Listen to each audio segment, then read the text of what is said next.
Ricardo joins us, a PGMOL match official who was in charge of the game between Port Vale and Notts County on Thursday. A huge game in that promotion race. Thank you so much for coming in. We're going to walk through some decisions and the way that officials go about running football matches, a really key part of obviously everything to do with the EFL and everything to do with making football tick. Luke Chambers was in the studio for that one. So, Luke, we're going to get your insight as well, my friend. So, 3 separate incidents with commentary. The first one being in an opening part of the game, Ruebyn, when it comes to what you're trying to say during the course of a piece of action happening. We're going to watch the piece of action first, then break it down. First one up, please. OK. 11 middle, 8 middle, 22 middle, 8:22.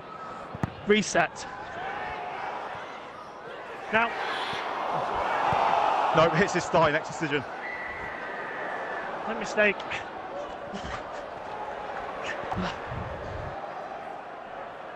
Now. Attacking touch. DOGSO. Corner ball.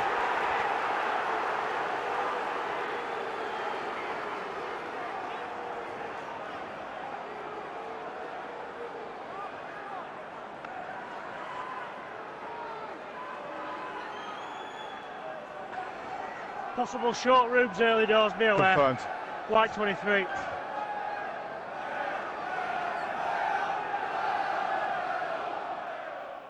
So, Ruebyn, we just sit there watching football and it all unfolds, but your job is way busier, isn't it? Just a bit. And it's a constant source of communication, obviously. He's obviously not there talking to yourself, you're talking to the 2 assistant referees and also the 4th official as well. Yeah. Given what we just saw there, could you just break it down for us and tell us what you were looking at in each and every portion? Yeah, of course. So the first part of the clip, we've got the assistant referee saying numbers. Yeah. So he's saying in terms of a possible offside decision. Okay. So when that ball comes in play, anyone that's blocking or may impact any attacking or defending players will probably penalise for offside there. But then he says reset. Yeah. So that reset button resets him, as in there's no offside decision. So that's another phase of play? Is that what you... Yeah, so in terms of that decision there, offside is no longer on the table. Yeah. So that reset button resets him, resets myself and members of the team. Yeah. So I'm focused on to the next phase of play. Yeah. Obviously, the ball breaks out as it does normally, and this is the main focus point here, so this little bit here. Yeah. So you hear me shout DOGSO, which is? Denial of obvious goal score opportunity. Okay. And in that situation, we're looking at what the defender actually does. Is it impactful? Is it sustained? Is it fleeting contact? Is it expected contact? And all the situations here that we see are deemed on the data to be expected contact, so play on and corner ball awarded. So when you talk about the contact as well, because this is expected, isn't it, of course, during the course of a football match. But if that's prolonged, if there's a bit more of a pull, suddenly your focus shifts to whether then that becomes something to penalise. 100%. So we look at, in these situations here, we look at the contact. Yeah. So is that contact sustained? And if it is it impactful? So does that impact Tolledge's movement to break onto the ball and have a shot at goal? Yeah. And then if it's not, then we look at more fleeting contact. So just a quick little grab, expected contact to then play on, as we see in the clip. So, yeah, you're right. This will be a completely different situation if the Port Vale, Notts County defender, keeps hold, it's sustained. Okay. Tolledge's movement's been affected by this movement and this contact, then I'll look to penalise. But I think here we have to credit Tolledge because it feels contact, but we want to see that in the game. We expect that defender on striker, but he continues to play on and shoot, and I think credit to him as well. Yeah, as I saw that happen, immediately I thought, there's an opportunity for him to go down, by a foul, give you an even more difficult decision to make. But like you say, he's really, really honest in the way he gets away straight away, and then Johnson does tremendous to get back and make the block. But it's that initial hands-on to get himself round just there, where you think, if he does go down, what would be your thought process then? Yeah, so in terms of DOGSO, we look at direction. So direction of the ball is the first thing. So is the direction going towards the goal or away from the goal? This situation it's towards. We then look at defenders. So is there any defenders that are going to make a challenge onto that? And if there's any doubt in that, that removes the obvious element. Then we look at distance. So distance from the goal, very, very close. So, yeah, don't get me wrong, if there's a sustained hold here and he gets pulled to the floor, this would be a free kick and a red card. But again, we see that fleeting contact, so that removes all that off the table.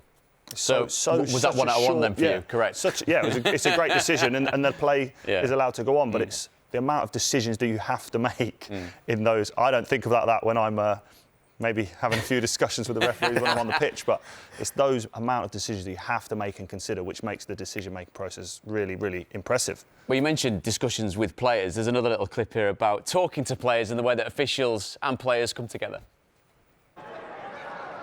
Proactive comms, Okay, what's the 8 looking like? And number 8 in offside position. Be aware, blocker, not looking at the ball. Confirmed. Driver, get a view. Proactive in there, Rubes, yeah. 8. Have a chat if you need to. Listen. I know, in that situation, arms to yourself. If it's holding you, I'll go in and deal with it. You keep your arms to yourself. Okay, 8 not looking at the ball, body position closed. It's a fascinating way to see how these decisions come together. But I think the most important thing as former players, Luke, it's how a referee or an official approaches a situation such as that. And even in the body language of walking up to address a situation, Ruebyn, it's calm, it's relaxed, it's, hang on, let's do this before the ball comes in. Is that something that's premeditated? Do you have to feel almost the kind of the heat of the room before you actually make your decision about how to approach a player? 100%. I think internally sometimes we can feel like the tempo is really high, but we can't portray that image. So it's really important that even though the temperature of the game's up, our emotions at all times are very sort of in control. This situation off the ball, there is Nathan Smith and Matty Palmer getting a bit hands-on and a little bit pully, and look, we expect that also. But we want to be, in these situations, proactive, so on the front foot. So we rather prevent rather than have to do something afterwards. So I stop the game, walk into Matty, play that I've refereed before, and I think sometimes just a calm message is the way forward. And I think showing those interpersonal skills in this situation is really important. We don't want to go in there marching in. We don't want to go in there pointing fingers at people. We want to be in there nice and calm, approachable. It's a firm message, but it's a message that I like to think that a player goes, I can understand that. I mean, it's such a key thing, isn't it, Luke? It's amazing to listen to, Because a lot of my experiences have been, the referee will stand away, he'll whistle, and he'll go, you, come here.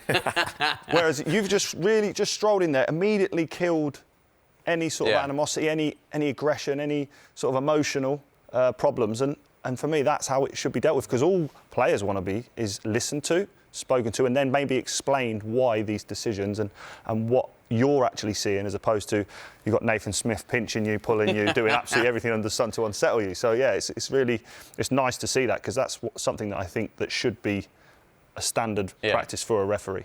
Also, the other thing that players always want is for decisions to go their way. Here's a handball shout. No. We're playing.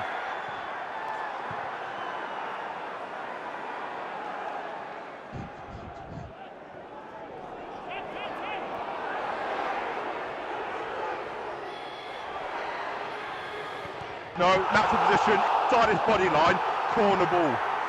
No. Is he all right, Rubes, on halfway line, the play that we're down? Yeah, looks fine.